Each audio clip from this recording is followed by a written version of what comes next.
고객이 우리에게 돈을 써야 하는 이유, 여러분 답할 수 있나요? 네, 반갑습니다. AT&T 코리아와 클라이언트의 대표 조준호입니다. 오늘은 네 번째 에피소드 Value Propositions 사전 영업으로 우리가 전에 모았던 분석들을 활용해서 고객이 돈을 써야 할 이유를 저희가 만들어 줘야 합니다. 자, 여러분 시작해 볼까요? 자, 다시 한번 묻겠습니다. 나는 고객이 우리에게 돈을 써야 하는 이유를 답할 수 있는가?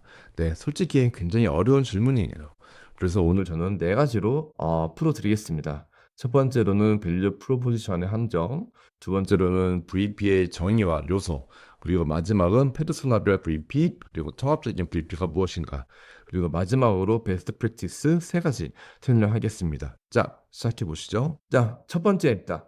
밸류 프로포지션의 함정. 자꾸 우리가 최고다. 우리가 글로벌 넘버 원이야.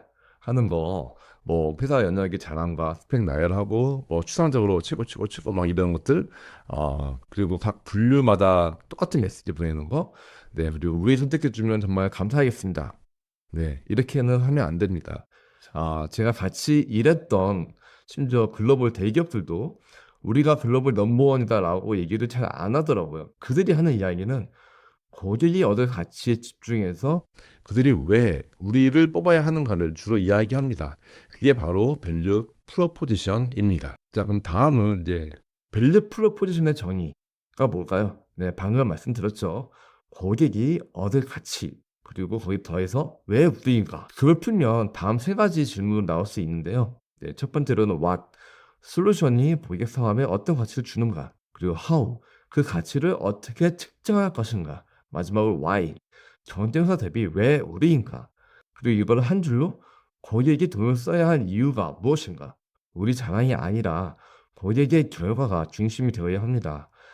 예를 들어서 시스템 구축 사업이면 왓은 운영 비용을 절감하고 하우는 다운타임 1분 내 저장 복구. 왜 어떻게 할 수 있냐?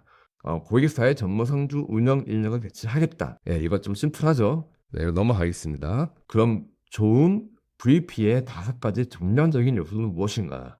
네, 추상적인 가치는 네, 약속이 아니에요. 무조건 숫자와 시점이 있어야 약속이 됩니다. 우리가 친구랑 약속할 때도 몇 시 어디서 만나라고 하듯이 제안도 똑같아요. 예, 그래서 이거를 APMP에서는 다섯 가지 정량적인 요소로 설명하고 있는데요. 첫 번째로는 예상 수익, 그리고 요 효과 시점, 비용 시점, 회수 기간, 측정 방법. 이 다섯 가지가 다 들어가야지 고객이 내부에 설득할 수 있는 거예요. 고치는 거 없이 그대로 가져다 쓸 수 있어야 합니다.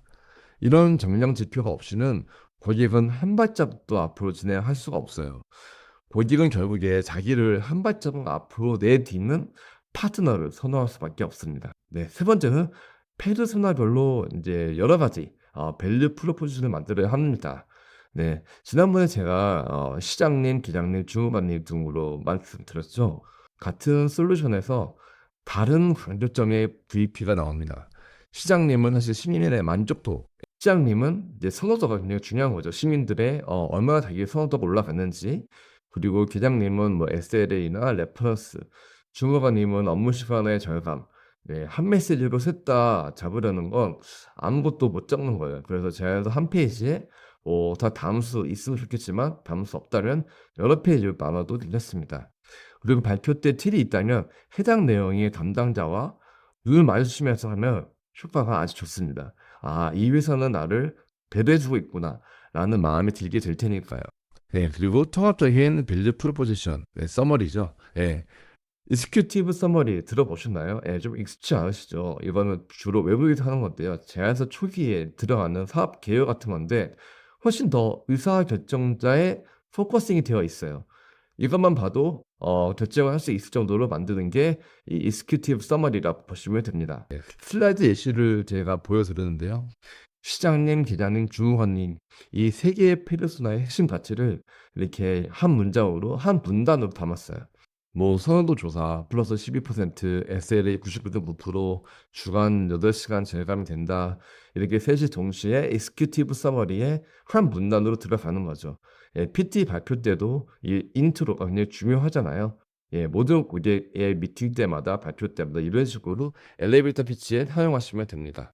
제가 실사례 하나 설명해 드릴게요. 예, 익스큐티브 서머리를 말 사용하지 않았지만 제가 예전에 두바이 쪽에 제안서를 하나 만든 적이 있어요. 그때 초반에 밸류 프로포지션이라는 페이지를 만들었는데 이때 보시면 고객 니즈, 솔루션 베네핏, 실사례 등으로 잘 쪼개져 있죠. 예, 읽기도 쉽고요.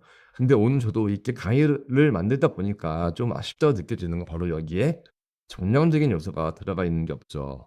예, ROI 시기나 베네핏의 정량적인 수치나 뭐 레퍼런스의 명칭 같은 것도 그렇고요. 뭔가 좀 더 전략적으로 제가 이걸 적었으면 좀 더 신뢰감이 더 들었을 거라고 저는 보고 있습니다. 사실 그 전략적인 게 없는 것이 고객이 돈을 내지 않을 이유 중에 하나이기도 합니다. 예, 정량화 두려움 깨기. 예, 이번 챕터입니다. 예.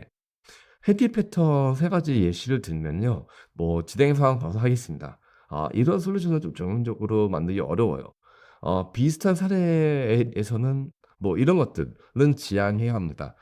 프로답게 만들려면 범위를 정확하게 약속해야 하고 그거에 대한 조건을 명시해야 합니다. 결국 숫자가 없는 건 약속이 아니고 희망사항이고 숫자가 있는 것이야말로 밸류 프로포지션입니다. 영업하시는 분들이 잊지 말아야 할 이 그 한 줄이라고 보셔도 될 것 같습니다. 하지만 물론 정량화를 확실히 해야 하는 분야가 있고 그렇지 않은 분야도 있습니다. 그렇지 않은 분야야 뭐 크리에이티브한 것들 그리고 정성적인 요소가 많은 것들이겠죠. 하지만 확실한 것들은 다음과 같이 정확하게 표시할수록 더 좋습니다. 이건 제가 과거에 대형 전광판 광고 사업을 한번 제안한 건데요.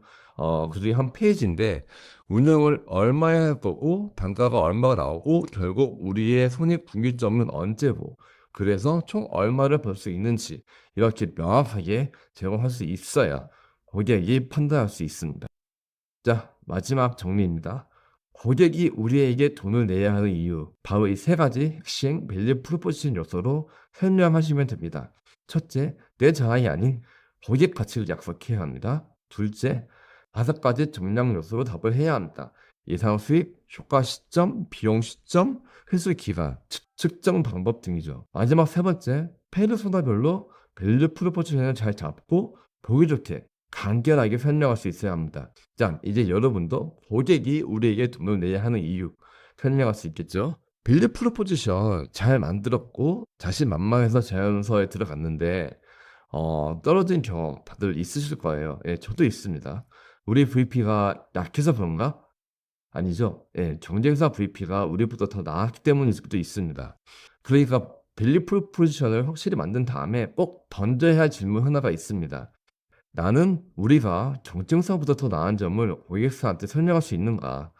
네, 다음 에피소드 커스터머 앤 컴피티터 인텔리전스 고객과 경쟁사를 동시에 잘 이룰 수 있는 방법 다음 시간에 뵙겠습니다. 구독과 좋아요 부탁드립니다. 감사합니다.